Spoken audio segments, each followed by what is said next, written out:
In this video, I'm going to show you how to install a trailer wiring harness in a Ford Escape, Mazda Tribute, and Mercury Mariner. I'll put a link in the description below on the Amazon item number. Now this is a plug-and-play version. You're not splicing any wires. Follow along step by step and we'll get this project done. First thing we need to do is open the rear hatch, and we're going to start on the driver's side. So we need to remove that driver's side rear taillight housing.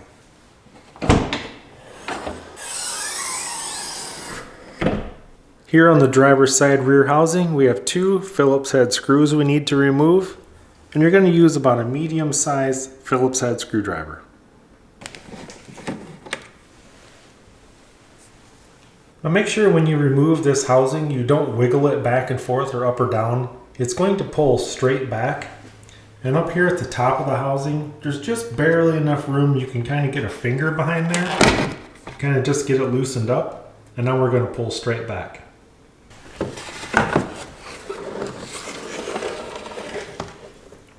It's a good idea to either zip tie your housing to maybe your strut brace or use a piece of wire like I have here. And I just run it through the mounting hole here and around this strut. That way, in case this slips off and falls, it's not pulling on any of the wiring. Now I want to show you the hole down inside this bumper that we're going to be dropping the wire through. Right down in there, if you follow my finger, there's going to be a hole. It's fairly large, and that's where a lot of the wiring is going to go down through. So we're going to get it connected to the housing and then drop the wiring down through this hole. Here on the driver's side, on this top light socket, you need to pull this harness down, and now we need to install the T connector. So what we're going to do, this one here is going to mate up with this, and this one here is going to mate up with this bulb socket. Now if you look at how it's going to install, see how there's a release tab on this side? It's going to be pointing towards you, and it's going to line up with this locking tab right here. So we're going to simply push it straight on. You'll feel it click in place. And now we need to connect this factory harness right here. And this is going to push in place as well. Here's an up close view. You have the harness going into your light bulb. And then this is your factory harness plugging into the T connector. And now I highly suggest you can start the vehicle or just turn the key switch on and make sure that your turn signal works before we go any farther. I like to do this as a test just to make sure that I didn't do any type of damage before putting this all back together and then have to chase down a bunch of wires. I know this side is good, so now we can continue. So now what we need to do is push all of the wire down through this hole in the bumper and out through the bottom of the vehicle. Get a little bit of it through there, go down underneath, and give a little tug to help it through. And once you get down underneath the vehicle, make sure that you're wearing safety glasses, and we're going to go ahead and pull those wires down through here. Once you have the wiring fished down through the bumper hole, we're going to go ahead and reattach that driver's side rear taillight lens. So here's a close-up of the alignment pins on the housing and the alignment tabs on the vehicle. Now this housing is going to push straight in. So you can kind of eyeball the pins. Once you get those lined up, go ahead and push straight in. Now go ahead and reinsert the two screws holding on the housing. And just make sure you don't over tighten these or you will crack this plastic housing very easy. You just want to kind of go snug and about 1/4 of a turn, and that's it. Not too tight. And now we need to go ahead and remove the passenger side taillight housing.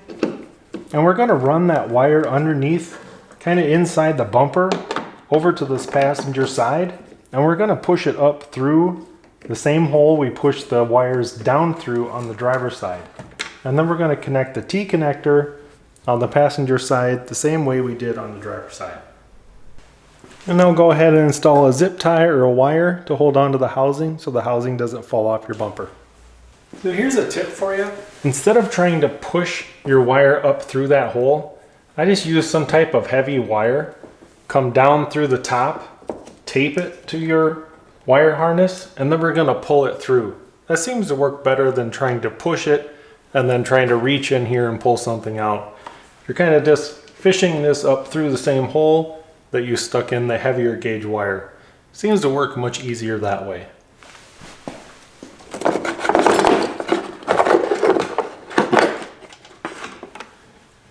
Same thing, we're going to pull this harness off of the bulb. Now if it's too hard for you to get this off, maybe you drive on a gravel road and this is very dirty, you can always pull your bulb out and then pull the harness off that way. It gives you a little more access if you do it that way, but whatever works best for you. So that's what it should look like fully hooked up. You have your harness right here plugged into your bulb. You have your locking mechanism on this side right here. And you have your factory harness plugged into the T connector right here. Go ahead and go inside the vehicle, turn on your passenger side rear turn signal, and make sure that it's working and that you didn't cause any damage by hooking up the wiring. Now go ahead and reinstall the passenger side housing. Tighten up the screws, being careful not to over tighten. Remember, you just want to be snug and about a quarter turn past. And now underneath the vehicle on the driver's side, you're going to need to mount your module, which I've done right here with the self-tapping screw, and your ground wire with another self-tapping screw. Once all the wiring is kind of in place, you know where you can mount it without stretching any wires. So go ahead and get those two mounted, and then we'll start working on the rest of the connections. So you're going to go ahead and route your 4-way connector underneath your bumper mounts over here by your hitch, and you're going to go ahead and secure the green wire and your 4-way wire with the mounts back here with zip ties, and just make sure that nothing is close to the exhaust. We need to start working on running this black wire from the battery back to that module. First thing we need to do is take this fuse holder, cut this in half, and then we're going to install this yellow ring connector to one end. The ring connector should be installed something like that. In my personal preference, I like to put heat shrink over this terminal connector. I'm going to put that over there, warm it up, and get it shrunk down. And now the other end of the fuse holder, you need to connect with a butt connector to the black line that we're going to run back to the module. And let's use this yellow butt connector, and you're going to heat this up. It has a perma seal on it. So you heat it up with a hair dryer or a little torch, maybe a lighter, and that's going to seal up right around the wire. And now we need to open the hood, and we're going to be working on the driver's side where the battery is. Alright, so we're looking at the driver's side here. I have my fuse holder right here. There is the butt connector. And now I kind of routed the power wire along this harness right here, kind of just matching the factory curves. And then it goes down back behind the brake booster, down onto the ground.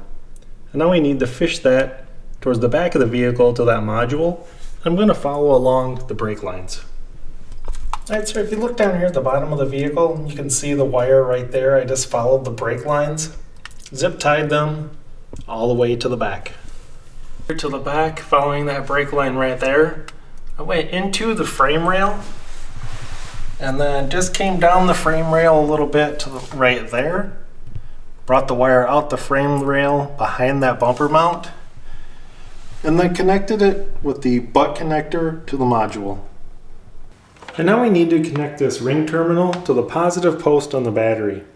The first thing you want to do is make sure there's no fuse in here.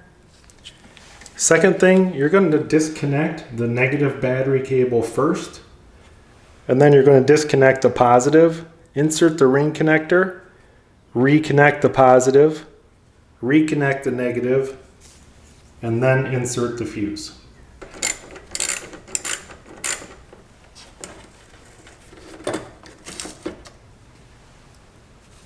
And now we're going to go ahead and remove the positive.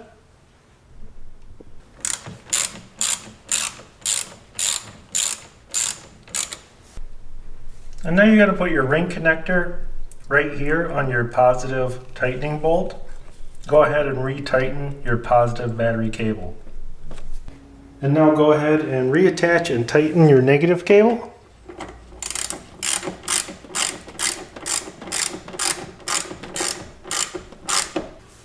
And now we can insert the supplied 15 amp fuse into the fuse holder.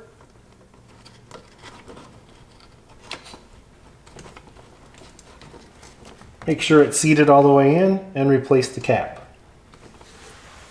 So finished install should look something like that. Before we go any farther with testing the plug, let's go ahead and double check our turn signals. We should have left turn and right turn. Now don't forget, you're probably going to have to reset the clock in your vehicle. And now we're going to test the plug. So this is what a test plug looks like. If you don't have a trailer to test out your wiring, you can get one of these test plugs. I'll put links in the description below for all the parts I'm using. We'll go ahead and connect this and check the wiring. So I have the left turn signal on, and the blinking green light means that the wiring is correct. Now I have the right turn signal on, and once again we have a blinking green light, which means the wiring is correct. And now we're going to go ahead and test the brakes. And with the two solid green lights, that means the wiring is correct. Congratulations on installing your own trailer wiring. You learned a little bit about your vehicle. You've saved yourself some time and money by doing it yourself. And in a couple of years down the road, if there's something wrong with your wiring, you can troubleshoot it and figure it out yourself because you did it and you know where all the wiring connections are.